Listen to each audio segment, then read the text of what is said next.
જિલ્લા વહીવટીતંત્ર, આણંદ અને આબોહવા પરિવર્તન વિભાગ, ગુજરાત સરકારના સંયુક્ત ઉપક્રમે ડીએન હાઈસ્કૂલ આણંદ ખાતે મિશન લાઈફ પર્યાવરણ અને જીવન વિષય પર જિલ્લા સ્તરીય જાગૃતિ સેમિનાર યોજાયો હતો, જેનો પ્રારંભ રાજ્યના અન્ન અને નાગરિક પુરવઠા મંત્રી રમણભાઈ સોલંકીની વિશેષ ઉપસ્થિતિમાં કરવામાં આવ્યો હતો. કાર્યક્રમમાં ઉપસ્થિત રહેલા રમણભાઈ સોલંકીએ જણાવ્યું હતું કે વડાપ્રધાન નરેન્દ્રભાઈ મોદીના 2047ના વિકસિત ભારતના સપનાને સાકાર કરવા માટે નાગરિકોનું સારું સ્વાસ્થ્ય, શિક્ષણ અને શુદ્ધ પર્યાવરણ અનિવાર્ય છે.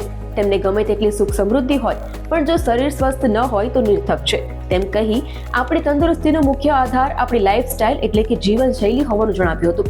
પર્યાવરણ સાથે સંતુલિત જીવન જીવવાની પ્રેરણા આપતા જણાવ્યું હતું કે કુદરતી વાતાવરણમાં કામ કરનાર વ્યક્તિ વધુ ઉર્જાવાન અને રોગમુક્ત રહે છે.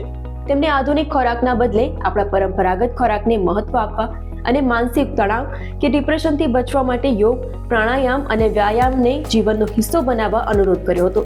તેમને વહેલા ઉઠીને પ્રકૃતિ સાથે સમય વિતાવવાનું કહી સવારનો સમય સ્વાસ્થ્ય માટે ગોલ્ડન સમય છે, જેનો સદુપયોગ પ્રગતિના દ્વાર ખોલે છે તેમ વધુમાં ઉમેર્યું હતું.